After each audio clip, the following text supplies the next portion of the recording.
Hello, everybody, and welcome to the latest episode of Tales from the Fandom. Today, I am joined by a guest from overseas. I am so excited to have someone from outside of the country, and I have Empress Azula joining me all the way from England, and I'm so excited to have her join me. Azula, how are you doing today? Hi, I'm doing amazing. I'm really excited for this. Thanks for inviting me. How are you?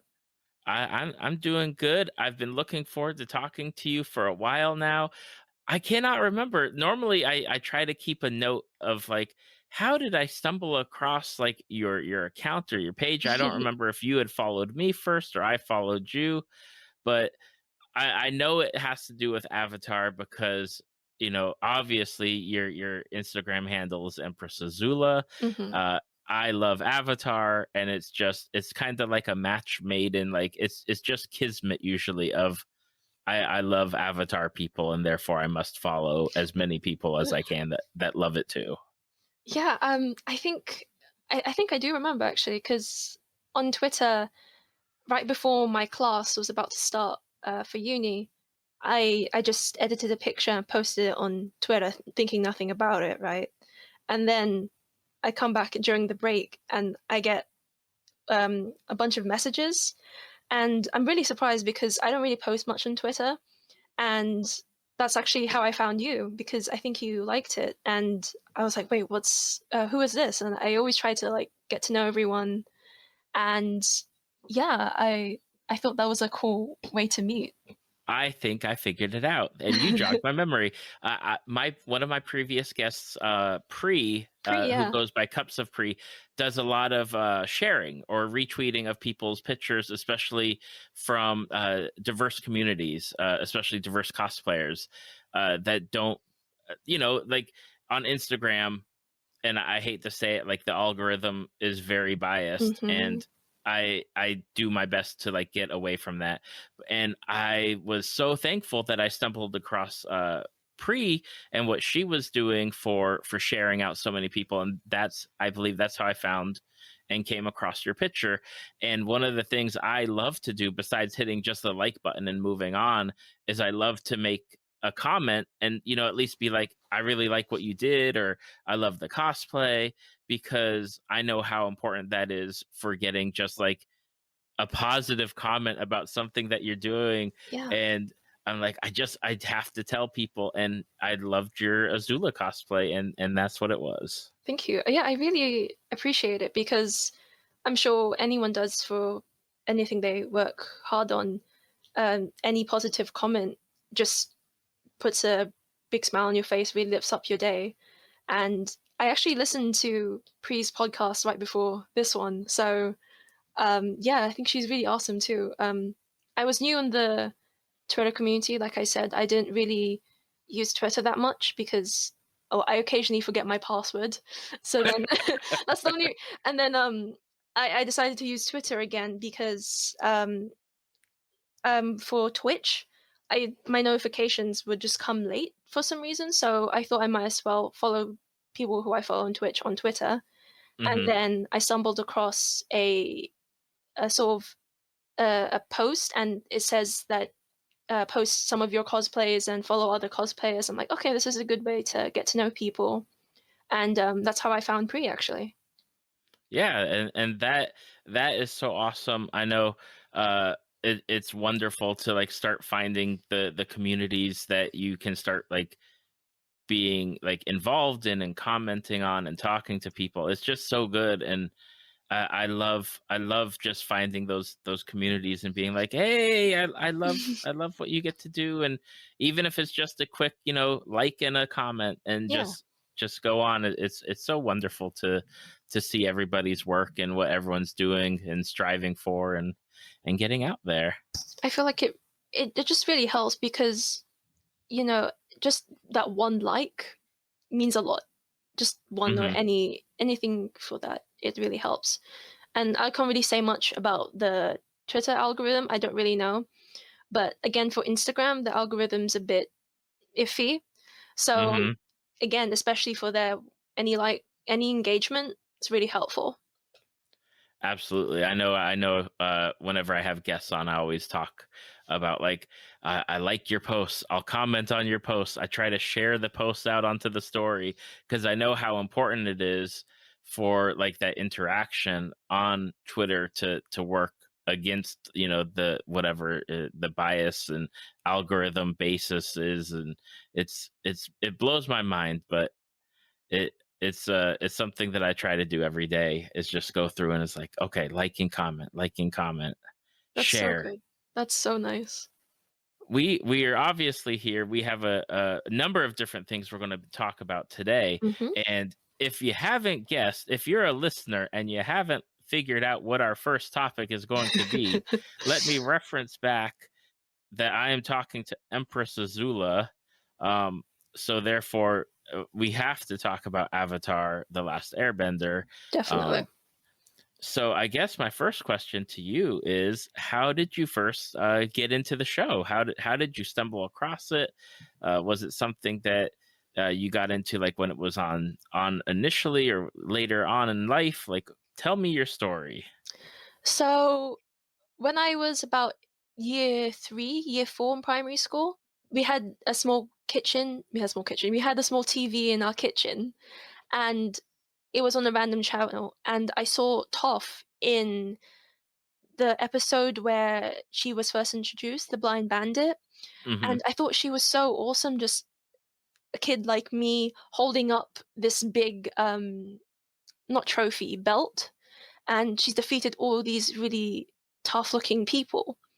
And I thought, wow, okay, that's so cool. She's so amazing. And I watched the rest of that episode and I really related because, parents that can be a bit overbearing, controlling, something like Hmm. that, Yep. all in good reason, but, there can be negatives towards that. And I just felt like, wow, this is cool. People who think that she's that she can't look after herself, no, she can. And I really looked up to that. But the thing is, I forgot the name of the show. So, uh, all I just saw I didn't see the beginning when it says The Blind Bandit. I only knew years later when I rewatched the show. I didn't know the name of the show, didn't know anything about that. I think one day I stumbled across an AMV of Toph, um, and I still didn't remember the name of the show for some random reason, don't know why. Forgot about it a while later, and I think it was in my second year of university. I was just browsing shows and I saw Avatar and I thought, huh, okay, I remember watching it. I remember really liking Toph. And I binged like the first 2 seasons straight away. So that was fun. And and then yeah, I think that's around about the time I started thinking like I want to start um Empress Azula Instagram. And I know I mentioned Toph a lot. Toph is actually my favorite character in Avatar, which is kind of funny for me to tell people because my name's Azula, right? And it's this weird thing of I relate to Toph the most, but I know that I'm Azula because of what she's went through and the the elements as well. I think that plays a big part. Um, because when I was younger, people thought I was very airy, very again similar to Toph, sort of that they won't take seriously. Hmm. And so I always thought, okay, I'm like a air watery type. It's fine, it's okay. But I watched this show called Witch. I don't know if you've heard of it. I don't know if it's a CITV show. I don't know, but a girl called Tarani was in the show who had similar issues as well. And in the end, she was fire, and it made sense, and it sort of clicked in me after watching the first episode with Azula. That I Hmm. thought, oh, okay, yeah, I'm definitely Azula. Um, and Azula's very close first, to be fair, but Toph is my number one. And also, side note, I know Empress isn't in the show. It's Fire Lord, but I thought that was too long. And then I thought, how about Queen? I thought, oh, that's a bit overused sometimes. Hmm. So there's this show called Kuroko no Basket, And my favorite character in the show is called the Emperor. I forgot his real name, but his nickname is the Emperor. So I thought, wait, Empress Azula? Empress Azula. Yeah, okay, that's me. And that's sort of a shortcut version of me understanding that I'm fire, me really relating to everything they show in Atla. And yeah, I'm really glad I watched the show and binged it because it's so good. It is so incredibly good. I remember I had stumbled across it in, I don't know, I'm old, so I had stumbled across it like uh years ago. Like I think probably during its first season, but not when it first started airing, but later on, I think with like near the end of the first season with Princess Yue and the fight up in Oh, the North Pole. So like I got into it late, but I really loved it. And it's one of those shows where like I don't buy DVDs or Blu-rays much anymore. It's mhm. very rare, but I have the Avatar: The Last Airbender Blu-ray set, so Oh, that way, wow. if they ever take it away from Netflix or whatever streaming service it may be on, I can always have it to watch because that's how much I love it.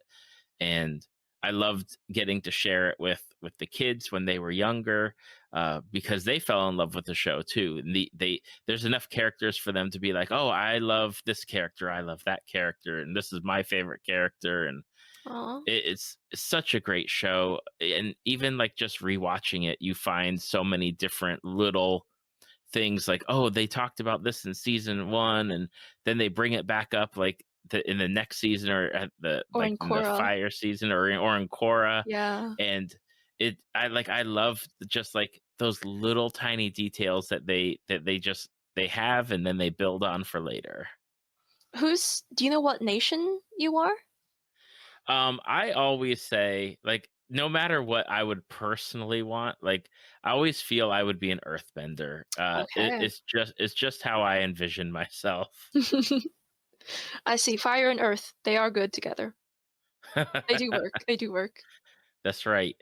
And I know you said your favorite character is Toph, and I relate very much to Uncle Iroh. Like Aw. he is the man that I would aspire to be. And like I'm like, oh gosh, like only if I could be more like him. The funny thing is, people say I'm like Uncle Iroh. They say my I don't know, there's this meme where it's like what people think I do, what I actually do, and what my friends think I do, something like that. Hmm. Yeah, Yeah, so I I wanna be tough. I I think I am Azula, but my friends see me as Uncle Iroh, which is the weirdest combination. I don't know. They're both fire enough. It works. It works. that's right. It works absolutely. Now you got into Avatar. You caught up with it eventually when you're in university. I'm curious, like, do you know how many times you've watched the series? Is it something where you can just pick it up and watch it regardless of wherever, like whatever episode it's on, or if it's on TV, or you need a comfort episode or show, and you're like, I'll watch Avatar. Um, I just watch it anytime, really. If I just wanna, relax before bed, I'd put on some Avatar. If I'm Especially if I do a cosplay, you want something in the background to concentrate on. So, I'd put Avatar in the background as well. Not really a specific episode, but if I wanna feel really good about myself, I'll definitely put in the Zula one for sure. Like the one in, can't remember the title, but it's the one where they were trying to save King Boomy, and Okay. Azula and her crew came. That's one I definitely watch because I think it's the same episode. Oh no, what if it's the wrong episode? um, there's this other bit where Azula's trying to get Ty and she's trying to get Mai to join her and become the cool crew that they are, Right. and just her whole thing with Mai, like, oh yeah, by the way, I'm staying, and then causing all the fire and be like, "Oh, so I'm gonna catch your next show." Just oh, the power she exudes is beautiful. I love it. She is absolutely a character that I enjoy seeing, and I'm also equally scared of her. And like I you come up against a number of like the antagonists in the show, whether it's like the first like the admiral in the first season, or even the fire lord. uh Mhm. I never really was like scared for the crew with them, except for when they tangled with Azula. Right. Because Azula, I feel like you don't really see much people like Azula as villains. And especially in one of the last season's episodes, where she had her breakdown in front of the mirror, Hmm. um, I feel that just really puts more in her character, and I just loved how they developed it. And like you said, it's that feeling of being scared but also liking it. I don't know. I'm here for the chaotic. I'm here for the chaotic. We love that. We love to see it. I think that's one of the other reasons why I definitely chose Azula, for sure. I can understand that. I totally understand that. We're actually recording on the 9-year anniversary of Korra today, Oh which yeah. is such a nice coincidence. I gotta ask, because you love Toph so much. Hmm. What do you think of Toph and her evolution from Avatar to the character and who she became in Korra? They did amazing. They did. They did absolutely amazing. I want to see more of her. I feel like I can't remember if they did this in the comics, but I know that they go with her story about Metal Bending Academy and her growing into being more independent. But in Korra, I would have loved to see her be sort of Katara in a way, Hmm. because in the comics, I know taught Korra. Katara taught Korra. Wow, that's a tongue twister right there. Um, um, you know, she taught them, and I would have loved to see that for Toph as well. Even though you saw a little bit of that in the swamp, I want to see more of that. And I think the most cool bit was with, oh geez, I forgot her name, but when they were surrounded and Toph made a circle around them and Hmm. said to the villain, "You put a bad name to metal benders," something around those lines. I got chills. I loved that because she's the most powerful earthbender ever. You know that. Yeah, you can't stop that. And she used her powers in an amazing way. I feel like if it Hmm. was a one-on-one, sorry, Toph's gonna win. Toph's winning. Yeah, I loved old Toph. Like, loved her so much. I love just how she's just like living in the swamp and leave me alone, and Yeah. I do what I want to do, and it's not my fight anymore. Like, I already did that. It's your Mhm. fight. Like, you got to go do that. But I saw a meme the other day. I don't know where it was. I wish I had saved it, about how Toph is telling a story about how she taught Aang, and they're like, "Oh, well, I thought." Oh, Are you I like think I know. she's just like, it's like a one sentence, like, "Oh yeah, I taught him how to, or I hit him with a rock," and they're saying like, "Oh, you're just a bad storyteller." Yeah, I remember. It's just like couple of lines like, "Oh, like yeah, there was fire. I did some earth bending. Oh yeah, soccer got something something. Yeah, Yeah, I Sokka got stuck remember. in a Yeah, hole or something. Yeah. Toph's the best at describing things. If you needed, for long essays, and you need a sort of a simple review of them to revise from, just get Toph. So I don't know if you wanted to summarize Great Gatsby. I don't know, that would be just done simple, done. Hmm. Yep. I absolutely love the series, and I have to ask before we move on, Mhm. with the announcement. I mean, there's two things happening. There's the Netflix live action series that they're doing, but then the creators left after they said that they had disagreements with the people that are doing the show. Yeah. But now they're also starting the Avatar studios, essentially, where they're going to start doing like uh movies and potentially more series. What are you excited for it? What are you looking for? What would you love to see in the world of Avatar? Again, I'd love to see Toph teaching Korra. There you go. Um, more about how to earthbend. I think that would be really fun. I would love to see the comic adaptations as well. Um, Toph's talk with her father. I don't know if this would be considered spoiler territory, but Toph's talk with her father when the building was crumbling down and Toph's father was blaming her for the family being ruined or stuff like that. I feel like Hmm. that's a big topic that needs to be talked about because there's a lot of um not hatred. There's a lot of things that needs to be talked about with that because it's an important issue and they both have things to say and Toph's really strong for being able to hold up a building that's almost going to crush a bunch of people and also deal with something that's been hurting her since she was a little kid, Hmm. you know? And also with the thing that you mentioned about the creators leaving the Netflix adaptation, right? Is that correct? Hmm. Yeah. Yeah, yeah. Um, I feel that it does make me a bit scared. I'm not gonna lie it's because you don't want a quote unquote repeat of the previous movie. And Right. I mean, you never know what's behind the scenes. It could, you never know. But the fact that they left and after this disagreement, you can only speculate what this disagreement is. And because there's no definitive answer, it just, it does worry me. I feel like it worries a lot of people that Hmm. you just want the show to be good because it has so much good material.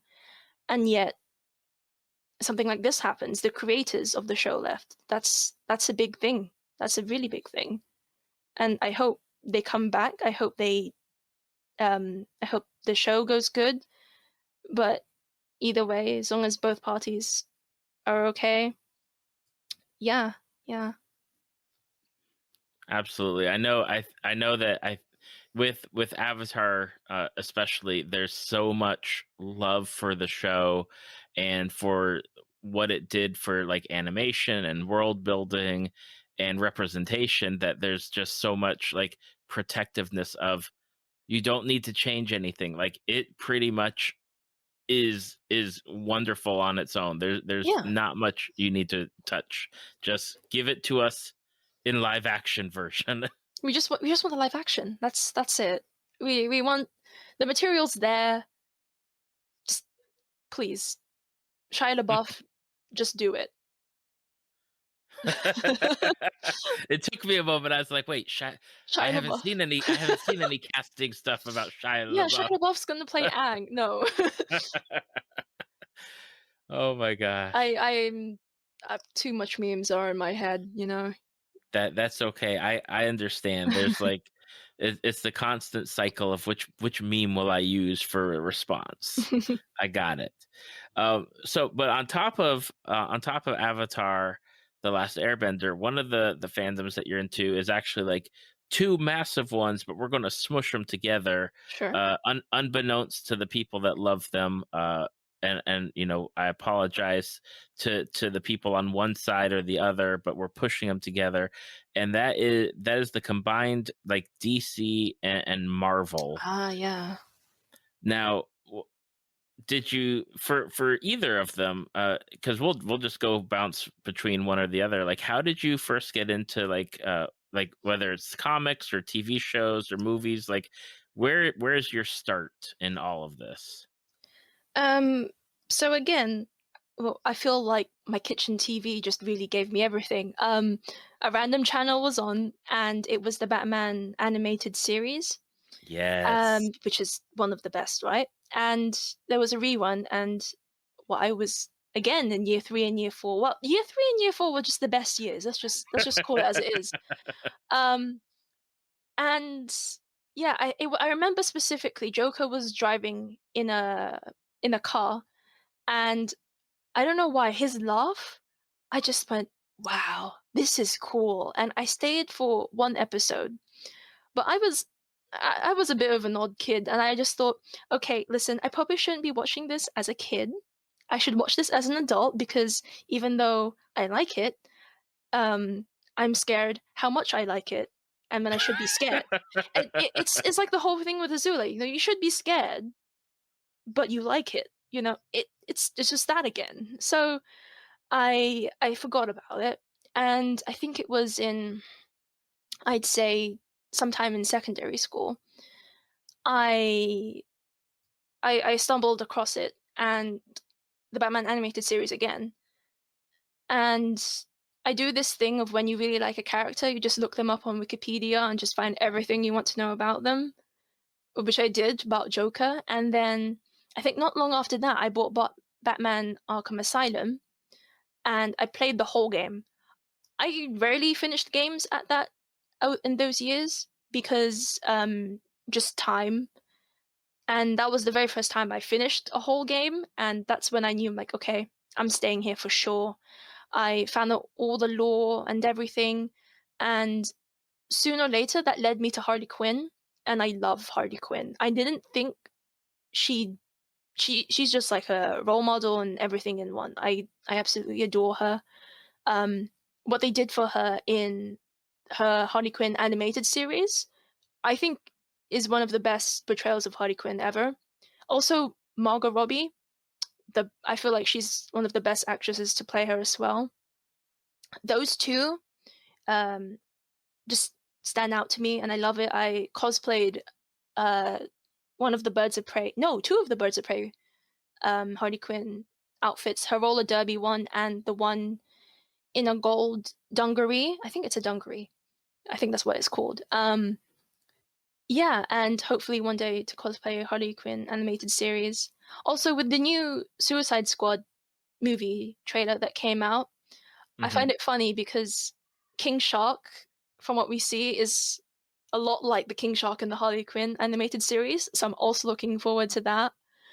Um, and yeah, I really love Harley. I think Harley's amazing, and again, everything she's been through, really, really funny, inspiring, all in between. Um, some more rambles now because a bunch of stuff has just come into my head. I was scrolling on Tumblr on the Harley Quinn Tumblr tag, and this one comic popped up where she meets her old roommate or classmate, one or the other. And what you think she's dressed up like in her old Arkham thing, so just really not Harley clothes that you would see normally, quote unquote normally. And she meets up with them and she noticed things that happen around them in the restaurant, like one guy being rude on his phone, another person being rude to staff, stuff like that. Hmm. And all this time, her roommate or classmate starts saying, "Yeah, you know, I really wish I went your route. I really wanted to do this, this, and this." And in the end, Harley is her suppressing her thoughts about like hurting all these people because they just need to stop being asses.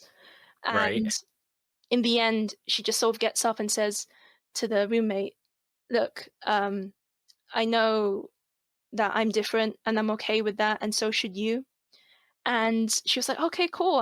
We'll love to see you again," because I'm assuming it's the end of the um, dinner, lunch, whatever.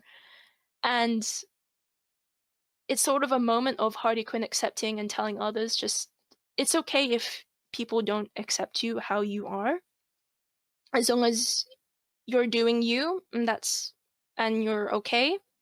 It's okay. And as she's doing that, she's, you know, beating up all these really rude people, which is amazing, and I love it. All in these unique, funny ways, right? And as she's leaving the restaurant, she takes off like all the stuffy clothes and just like, "I'm a bird, I'm a plane, I'm me." And I just thought that was exhilarating. Like, yeah, okay, it's okay if some others don't like you. You know, that's just going that's inevitable. Inevitable, my Thanos. Um, yeah, I think that's amazing. Um, and also another thing about Harley is that people think that she got crazy because of quote unquote crazy because of the Joker, but what I loved that they added with her was that she's always been like that. That's just Harley. You know, she did change a bit when she met the Joker. That's a given. But she's Harley Quinn. She is Hmm. Harley Quinn. She grew through all these different things, and that's her. That I feel like people don't take her seriously again, and she's shown herself to be strong and who she truly is, and I love that about her. It's absolutely something where, and I mean, you got started with the Batman the Animated Series, which is where Harley Quinn's character was first created, Yeah. was for that show. And it's been interesting to see her journey, especially in like in comics, from going from the show to starting in comics and being a character represented in comics, and then to the TV show. I think her character had been in Arrow, either mentioned or was going Yeah. to appear, and then they said no because we're making Suicide Squad, and then for them to like bring her character to the movie, Mhm. and also being such a big role in like the Batman Arkham games.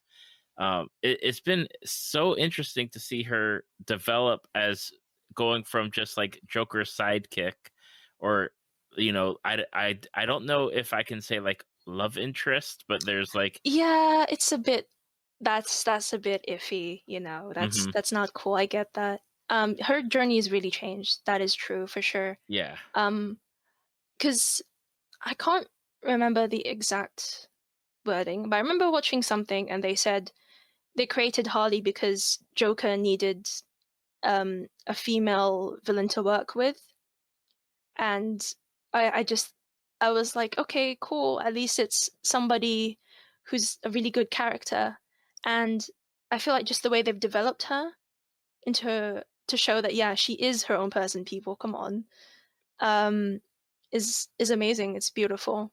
As well, one of the things that they show that in for the movies is Harley's tattoo on her back said "property of the Joker," I think, and now in the Suicide Squad movie, the Suicide Squad, and I don't know if they changed it in Birds of Prey. I don't remember, but they changed it to property of no one, and I just thought that's a brilliant character development. And it's like, yeah, she's her own person.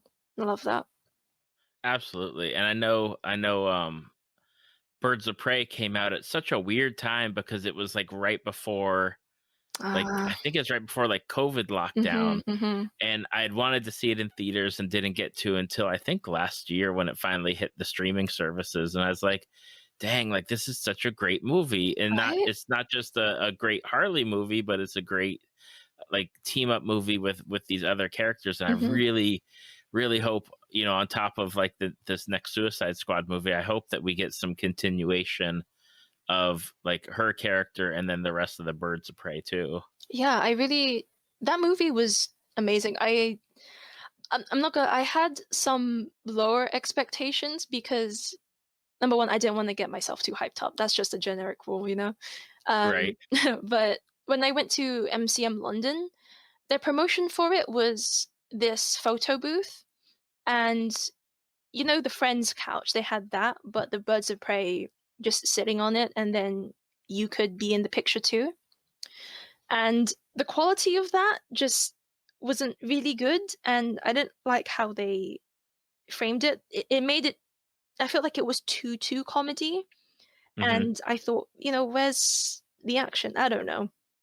And when the movie came out, because in UK, I think lockdown's different, different timings as well. I remember booking the very first ticket of when it came out from my cinema, and I remember just rushing to the cinema, like, yes, I am sitting down. I'm going to watch this movie. And as I got more hyped sitting in the seat, I was even more hyped watching it because the portrayals of everything, I loved it.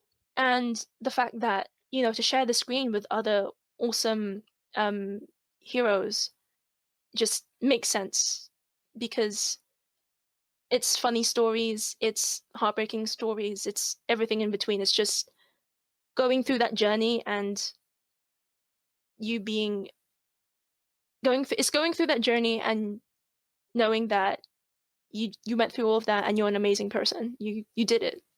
It's all good. It's all good. I love it. Absolutely. Now, out of curiosity, because I know we've been talking about DC, but on the flip side of things, you're also Right. you at least you told me you're also into Marvel. I am, yeah. Now, now I just got to ask, was it at the kitchen table with the kitchen TV, and was it the X-Men the animated series? No and no for this time. Darn. This time, no. Correct. Um, I didn't really get into Marvel till, I think it was almost sixth form time, and my other mate, I just found out that she likes Marvel, and I was like, "Oh, I like DC. Let's talk about each other. Let's give some information back and forth." And then she told me about Iron Man, and I thought, "Wow, Iron Man is so cool." And I fell in love. I still think Iron Man's amazing. I love him. And I found more about the movies, and I went to go watch. I think my first movie was Age of Ultron, Okay. and was it did Civil War come out first, or was it Age of Ultron first? It's Age of Age of Ultron Ultron, was yeah. before Civil War, yeah. Okay, yeah. Oh yeah, that makes sense because oh boy. Um, and I remember sort of rushing because they were giving out cups, and on the top of the cups, they'll have little mini figurines, and I really wanted the Tony Stark one. And it's funny, I don't call him Iron Man, I call him Tony. Out of all things, Tony or Tones. Like that's how you know I'm that deep in. Me, um, me, me and Tones were hanging out the other yeah, day. just went to the pub, grabbing a drink, whatever.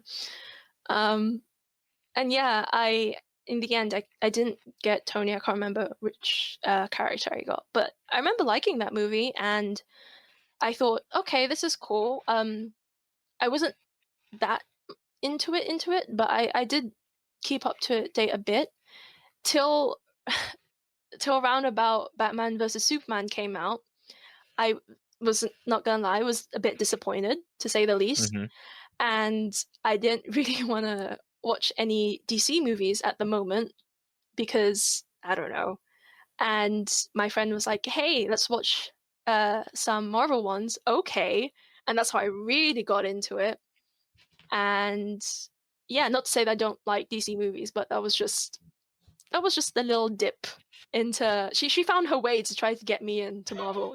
She just waiting on the sidelines, like, okay, go time, let's go, and just went in with some Marvel movies. And This was yeah, biding the time. yeah, she's just waiting for the right moment. Um, Yeah, and now I have a bunch of Marvel DC figurines in my room. I'm not gonna lie, most of my Marvel ones are Tony. Um, yeah. Tony Stark's amazing. I know it's totally different because in Marvel I like Tony the most, right? And then in DC, Harley Quinn's my fave. They're both very different characters, of course. But I don't know, I like the duality, I guess. It is definitely an interesting duality. I was trying to picture like a yin yang symbol of those two, and I Yeah, feel it works. Like there's something, but at the same time, they both are like they're super intelligent for their respective fields. right? So they could have been peers at one point. They could've. One Marvel DC crossover I would like to see, I don't know if it has been, is Harley Quinn and Deadpool. I've heard that a lot, and I think they'll be really cool together. I'd love to see that. Oh, that would definitely be something. I don't know if we could collectively handle that crossover then. I don't know, like what that would be. I don't know if the world is ready for that. Oh, that's if you don't know you're ready, that's how you know you're ready. You'll never be 100% ready. I feel like that's another thing Harley and I have in common. See, I called her Harley for this episode because I'm used to calling her Harls. And like Tones and Harls. Um, but I feel like she just goes in, even though she might be scared, she might worry about it. She still does it, and it's hilarious and it's brilliant at the same time. Um, I think that's also inspiring about her. So if you're not ready, you're ready. That's how you know. That's how you know. There you go. Now, out of curiosity, because DC and Marvel are both doing the TV show slash movie like thing going on. Hmm. What are you enjoying now, and what are you looking forward to? Oh boy. Okay. So I remember waking up every 8 a.m. I think it was 8 a.m. for One Division, and I watched it straight away. Just as the alarm came on, Disney Plus, let's go. I love One Division. It's absolutely amazing. And then I thought when I looked at the list of like what's else is coming out this year, Loki, the What If series, stuff like that. I I didn't really glance at Falcon and Winter Soldier. I didn't think much about it. I thought, oh, Hmm. okay, I like Falcon. I'm not that big of a fan of Bucky. But then, someone just told me, just at least watch the first episode. And now I wake up at 8 a.m. to watch the Falcon and the Winter Soldier, and it's like no, it's not gonna end. No, I love both of those series. I can't wait for the rest. I'm really looking forward to the What If series because um, I want to see Captain Britain. I want to Yes. see that. That's absolutely amazing. Um, but for now, Falcon and Winter Soldier, they're going through some really cool scenes. They're picking up things from real life, from the comics, like with Isaiah. That was really cool. Also with John Walker. Um, I didn't think they would actually show spoilers. I didn't think they'll actually show him making the shield bloody by killing the old American Captain America fan. Hmm. Um, I didn't think they'd show that on Disney Plus, but they did, and I just loved the fact that they did that because it's so shocking, and it really shows the difference between Captain America, Steve, and this John Walker, and the fact that yes, Sam Wilson is the right option. Government, what are you doing? It's obviously Sam Wilson, and also I get it because Bucky is upset at Sam that he gave away the shield because I'm assuming it's a lot to fill, and there's a lot of expectations, and I feel like Car- Ca- Kari. Oh no, I forgot. No, I forgot her name. The leader I of the think it's flag it's smashers, Carly. I think it's Carly. Carly. Carly. There you go.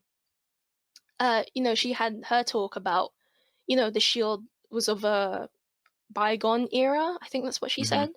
Yeah. And yeah, because true, like symbols can have different meanings to different to symbols can have meanings of different differences. There's various, and but the shield is good and in the right hands. So just give it to Sam. Why is the government playing? And I'm so surprised it's ending this soon. Um, I would love to see more because One Division had 8, 9 episodes. I think it was supposed to have 10. It was supposed to have an extra episode because you know how they showed the bunny rabbit? Yes. Apparently, Yes. there was supposed to be a big fight where that turns into a demon when Right. um when everyone goes into the basement and it's like, no, this bunny rabbit, no, it's actually Mephisto. I'm joking. um, yeah, that was I would have loved to see that, but to be fair, it's still a really good series. Um, Hmm. Speaking of Mephisto, I really like the fact that there's a lot of YouTube channels I found now making theory videos and just thoughts about what they think on both shows, both Falcon, the Winter Soldier, and One Division, because you're stuck at home. I feel like you need people to talk to you about it, and they give you so much information, and I feel like it helps so much towards the shows as well. And I hope more people watch the theory videos because it's fun to just comment back and forth and joke around being like, oh yeah, that one spot in the corner, that's Mephisto, and just the Mephisto jokes are really funny. But But aside from that, like I feel like the theory videos really help make the show better. I feel because there's some people who also don't know who John Walker was. Like, why is he like that? Now you know, and it's just so fun. It's really fun time. It is. I like watching them, especially because there's I don't want to say too much. There's a Yeah. lot of source material that they're pulling from, whether it's from comics or from like the cinematic universe, or they're Hmm. starting like their own stuff and kind of like blending it. And a lot of those videos help, just even just to give some basic information. Here's the character. Oh, this is how the character was in the comics, or this is the progression, and you can see it from X to Y to Z. And I really dig watching that. I know that there's a big Twitter thing a couple days ago. I'm not sure if you saw Oh, it, where the person who wrote about it was really upset that the Wakandans had turned off Bucky's arm and detached it, oh, and was like, how could they do that? He trusted them. hmm, And people are like, every time the Wakandans have had their vibranium stolen for something, it's used for evil. hmm, Uh, like that's basically their property. Like they could have taken the shield back because that's theirs too. hmm. That's true. I feel like, see, I was on a totally different mindset. I thought you were going to talk about dancing Zemo on Twitter. So I was like, oh yeah, the arm thing, yeah, that too. But yeah, no, I I don't know why of all days I'm having a brain freeze, but I remember when they picked back up the shield, it's sort of like, yeah, I can do this with the shield. And when they said, it's like, oh no, you have no authority here. Yes, I do. Yes, I do. You can't say that. No way. I think that's amazing. I love that. And also, I didn't know. I think this is back when I was still learning about it when my friend dived in, was like, hey, Marvel movies. I didn't know it was Vibranium, the shield, till she told me back then. So I think that's really cool that Well, that shield's Vibranium. yeah, I know that they had changed it because in the comics it's not. It's Hmm. like adamantium, like Wolverine skeleton, but I think because they didn't have the rights to the Marvel stuff on that side, they just went with Yeah. vibranium. But it I mean, if you need to talk about dancing Zemo, like we could do that. Definitely, yeah. No, I thought that was funny, but I thought I was the only person who found that funny because I can't remember who I asked. I asked them, they were like, I don't even remember that part of the show when it came out. I was like, oh, okay, just me. I go on Twitter and it's like 1 hour dancing Zemo. What? And it was released by Marvel themselves. What? It's crazy. And people made edits to them. Melissa, who plays Amy Santiago, Brooklyn Nine-Nine, love that show. Mhm. She retweeted one of Dancing Zemo to the Brooklyn Nine-Nine theme song, which is hilarious. Just, yeah, and then doing the arm pump and then the like finger, yes, play again, song. And um, I love that. It's hilarious. Just, that's the best, that's one of the best promos ever. I had told somebody on a private message. I said, "Yeah, that'd probably be me dancing if A, I could dance, and B, I was a baron." um, I mean, I think someone wrote a post where, he's been knocked up for so long. Those are the only dancing moves he remembers. So, okay, sure, dancing Zemo. Why not? Dancing Zemo. Now, on the DC side of things, before we move off, I know we talked about Marvel stuff you're looking forward to. Mhm. What are you looking forward to DC wise? Definitely the Suicide Squad. The moment the trailer came out, it's beautiful. Although I must say I was kind of confused when they used, I can't remember the proper name, but the Star Monster. I didn't know they were going to use that as the quote unquote villain. I don't know. Maybe it's not the real villain. Who knows? Right. But that I'm definitely looking forward to because obviously Harley Quinn. But also, I remember watching the DC fandom when it came out when they had everyone on a Zoom call and did some fun games, and they released the trailer of everyone's name and the little pictures and stuff, and they played "Oh No" by Grandson. I really loved Grandson, so when I heard that song, I'm like, yes, the movie is in the right hands. I can't wait. It's amazing. Again, I think King Shark. Excuse me. I think King Shark is going to be like very similar to the one in the animated Harley Quinn series. So very like, "Hi, I'm King Shark," but also I will bite you. I will bite your head off. That sort of thing. And also I like the different characters that they pulled in, and it the choice of the characters is amazing. I like that they brought back also Rick Flag and Boomerang. I think they're hilarious. Hmm. Well, more so Boomerang because Rick is more serious, but I although I do wish they brought back Deadshot because I really liked Deadshot. Again, I know the previous Suicide Squad movie had some mixed reviews, let's say, but I really liked the movie. I like both. I can't wait.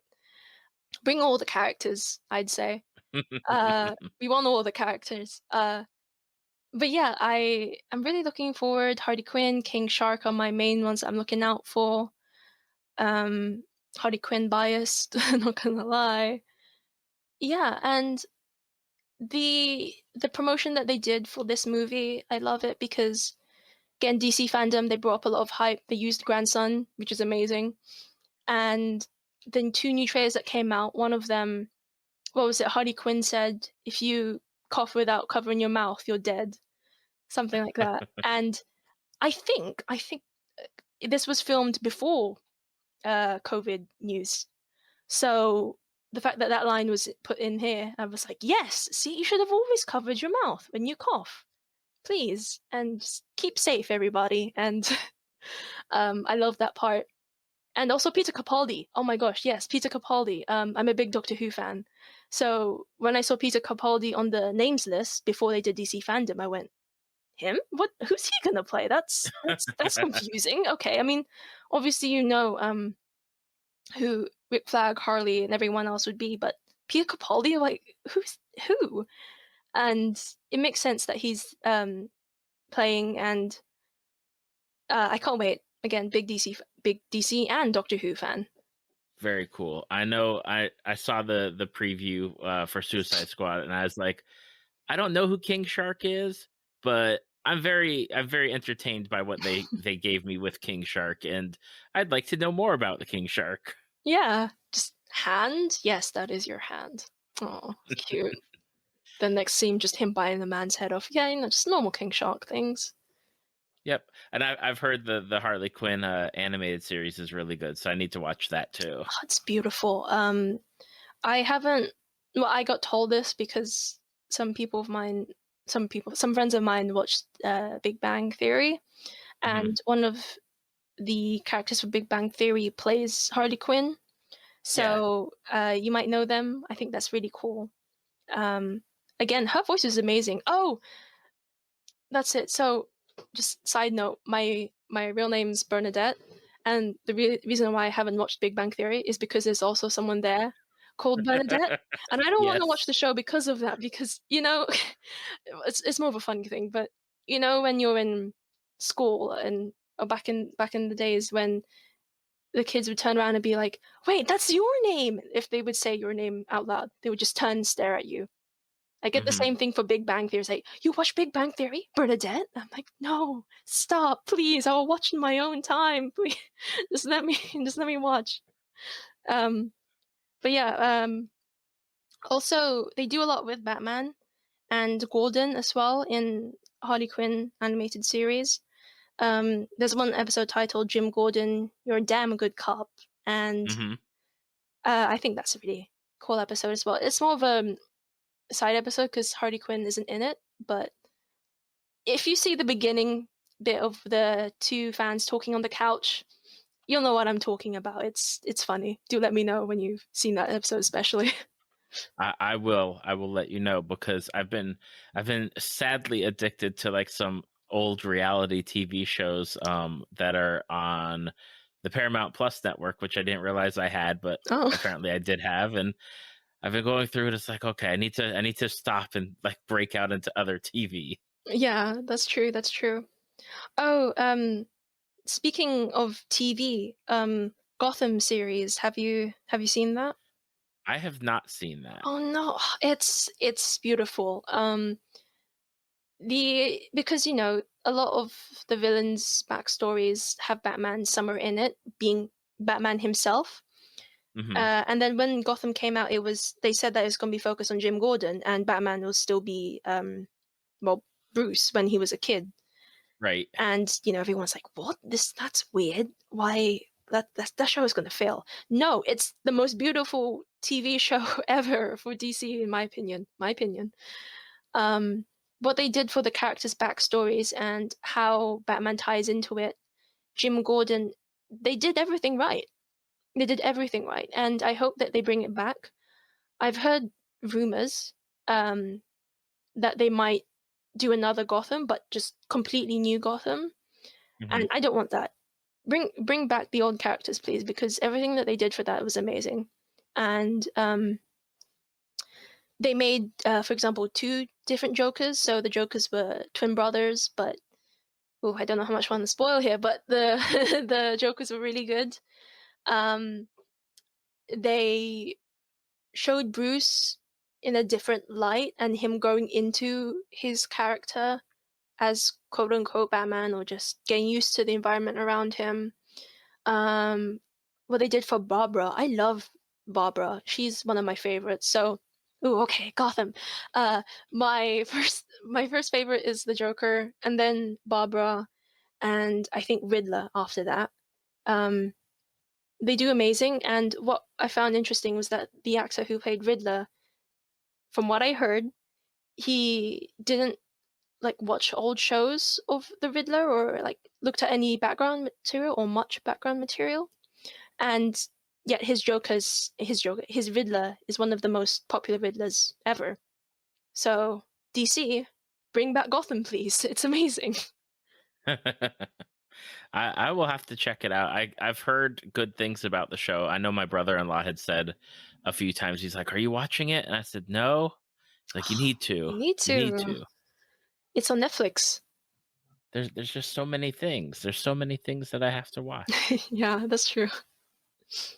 So on top of Avatar and DC Comics or DC and Marvel, Hmm. you're also a cosplayer.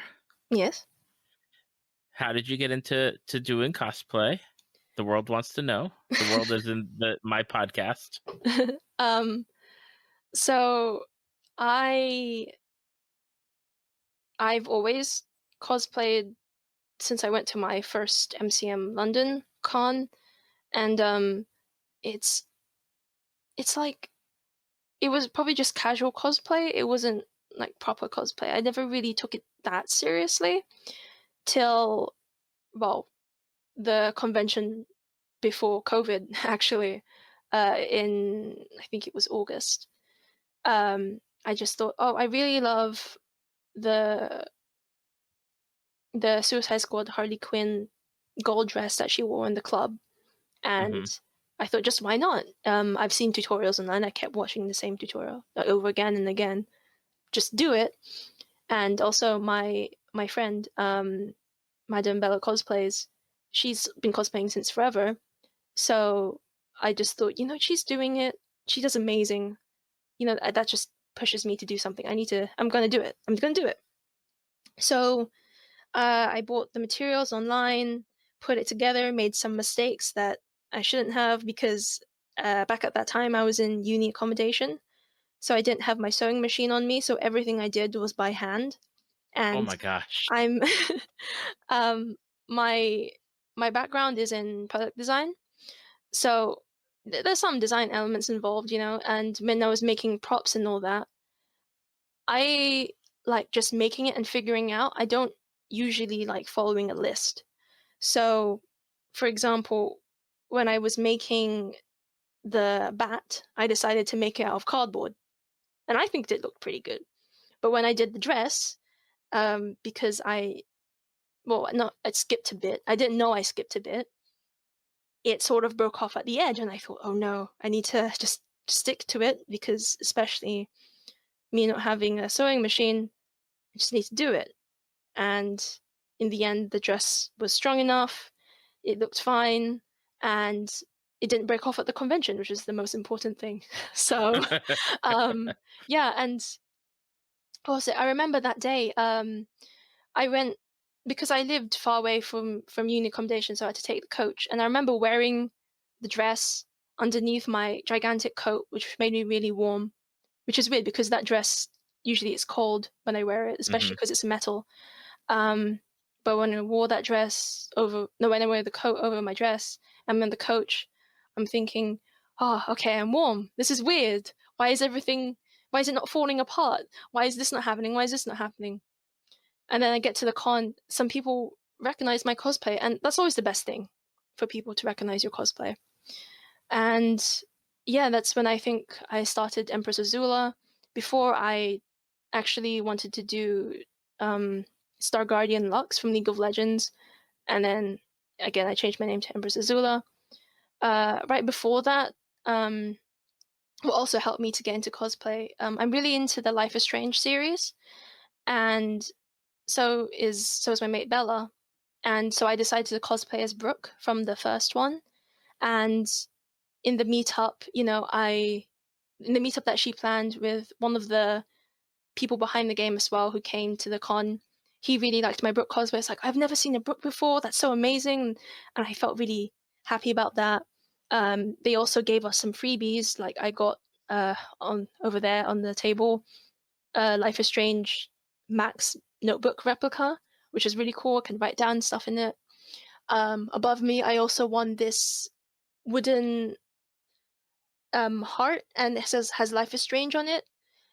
Because I wanna when they did the question and answer thing, and one of the questions was what's the name of Frank's dog, and I was like me, Pompidou, Pompidou, and then I won, and that was exhilarating, and and I really liked having that Life is Strange meetup because it sort of also helped me wake up and be like, yeah, I can do this, and then university happened, and then Empress Azula happened. Yeah, that's the roundabout way. That's a Okay. so Life is Strange, Harley Quinn, and then Azula finally at the end. Now, I have a curiosity question because you made a comment. You said that the dress is metal.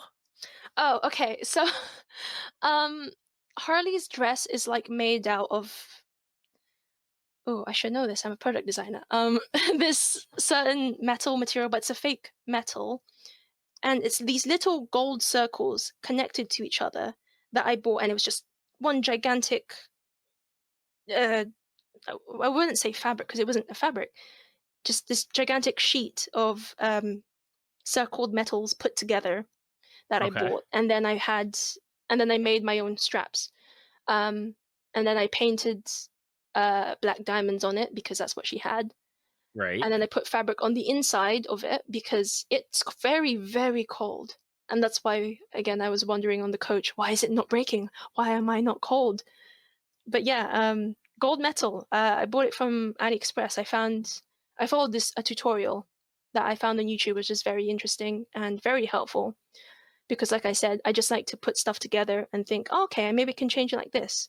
But especially with costumes, you want to be careful that it doesn't break or rip or anything. Hmm. I mean, it did rip in the end, but it ripped as I got home, so that was fine. Um, And yeah, gold metal. That was the first time making my proper cosplay.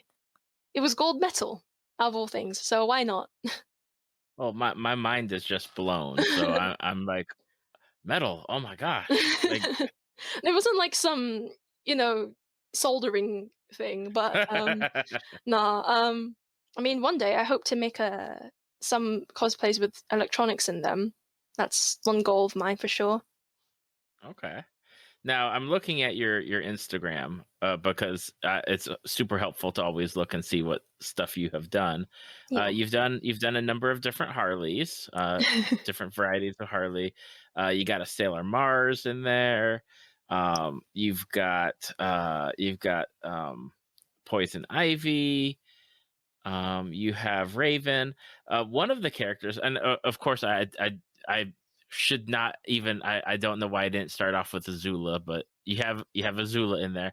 One of the ones that caught me off guard, though, I had to like zoom in. I was like, that kind of looks familiar. Is that you cosplayed somebody from Until Dawn? Oh, yeah, yeah. Emily. Emily? I need to search this up. Yeah, Emily. Emily. Okay, yes, there you go. Sorry, I have goldfish brain. I don't know. Um, I love Emily. I feel, there are some people who don't like her because she she's a bit upset at her best friend leaving with her boyfriend, or ex-boyfriend now, in that situation of being betrayed, and then she's turned a bit bitchy. But I think she is a good character. She's funny, especially when, again, it's the whole you should fear them, but you like it. When she slaps somebody and just like taste the palm of my hand or something like that. It's like, yes, you take that, yeah. Depending on what outcome you pick. I think it's the outcome if you like try to shoot her or something. But yeah, I think Emily needs more love. Emily needs more love. She's went through a lot. They all have. Um, Also, when I got told about the game before I played it, they said, okay, you have to keep them all alive. That's the main goal. But me or here for the chaos, I just said, I'm gonna kill everyone. And they went, you're kidding me? I said, no, I'm killing everyone. Till I played the game, it's like, oh wait, I have to keep them alive, okay. And I like Emily especially, so I guess I'll keep her alive too.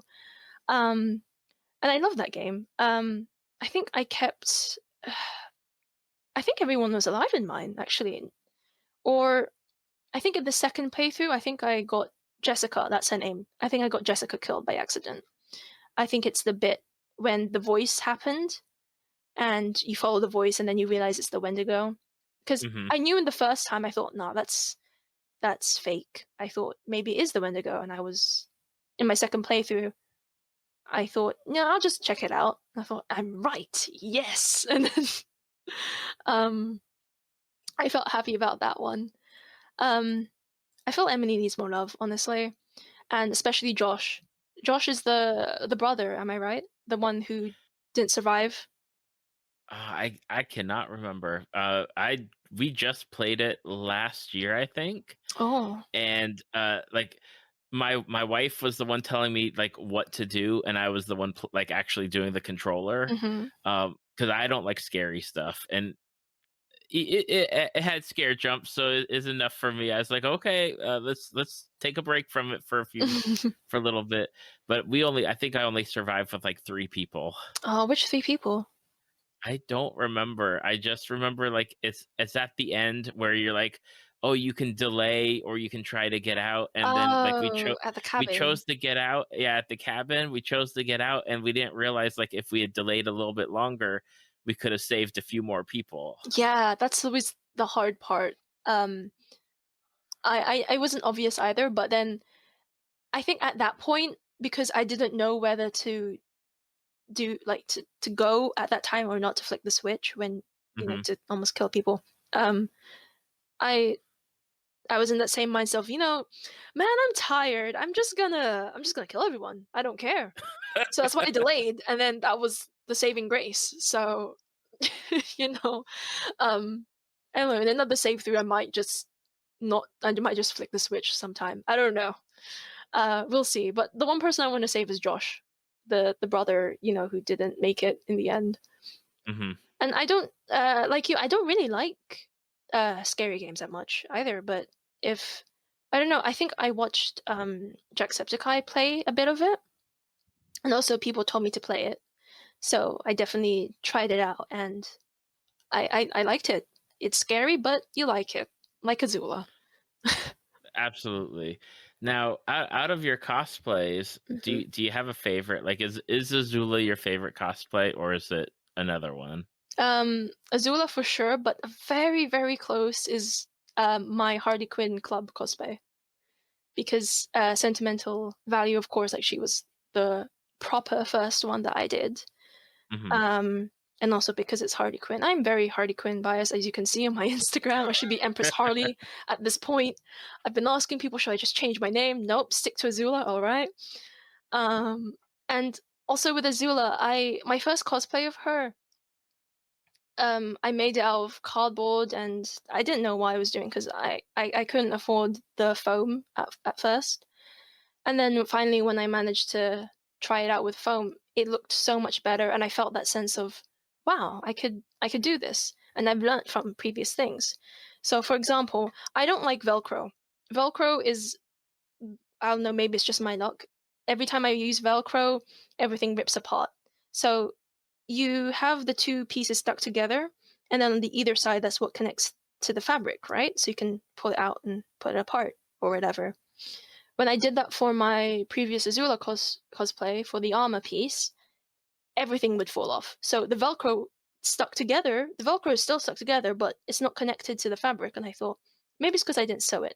So when I tried to sew it, the needle got really sticky because, the Velcro needs something to stick to.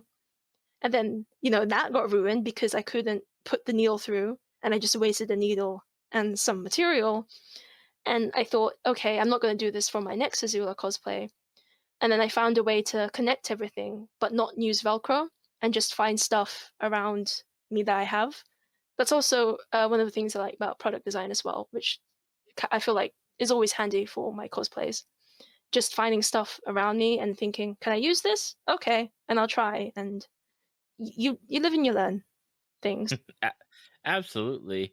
I do have to say, my favorite Azula picture of yours is the Christmas Azula with the Santa hat, but definitely have like the sad pouty face. Oh, I wanted to do something, Christmassy at the time, and I thought, I don't know what I'm gonna do. I just, yeah, okay, Azula will be upset if I did this, so let me just do it. Chaos, why not? That's right, I, chaos. A lot of times when I talk to cosplayers, they have the list of what are you going to work on next? Which characters are you going to work on? What do you have on your list, or who do you have on your list? oh boy, it changes depending on what I remember and what I forget. That's the short answer, but in reality, I have a list on my phone. I know some other cosplayers use an app, but again, I like to trial and error for some reason. Chaos. And I just have a list. I'm like, it's not even in order. I just have a random list together. And I think, okay, maybe this day? Nah, another day. But I keep telling myself recently that I have on a reminder. I want to do Nico from Love Live, or Lux again from League of Legends, because I can do their voices, or I can try to do their voices. I've been told that people like them, so I thought it'd be fun to do their voice in the actual cosplay. If not, I really want to do a really big cosplay with big armor or something. So I was thinking, not Sky, sorry, Ying from Paladins, one of her skins, and because she has some armor on it and also a floating mirror as well. Oh, and Ceres as well. That's what I want to do from Paladins as well. I just want to do something really big, and hopefully that will be one day. But for now, hopefully, if I remember the next day, either Nico or Lux, probably Star Guardian Lux, and maybe Lucky Chloe from Tekken, because I've been told I can do her voice as well. Apparently, I can do people's high pitched voices or something. Apparently, All right. Well, for people that have listened to this episode and they are like, I need to go find Empress Azula. I need to go follow her on her social medias. What are the best places to do so? so I mostly post on my Instagram, Empress Azula. Also on my YouTube, Empress Azula. For my Twitter and Twitch, they're the Empress Azula. Hopefully, I'm gonna start doing both voices and cosplay on Twitch. That'll be fun. But for now, Instagram is the main way to go. Empress Azula. Yeah. Awesome. I'll have the links in the show notes and on the Facebook page and website. So that way, if you're interested, you can easily click the button or the link and go directly to the page so you can follow or subscribe or do whatever you need to do. And I just want to say thank you so much for taking the time to talk with me today because I absolutely had a blast getting to listen to your stories. Thank you. I love to ramble a lot, and I was very excited when you messaged me and reached out to me. I'm very happy about that. Oh, it was my pleasure. Thank you for listening to Tales from the Fandom. Subscribe to us on iTunes or your podcast app of choice. Follow us on Facebook at www.facebook.com/Tales from the Fandom to see photos, links, leave feedback, and check out upcoming guests.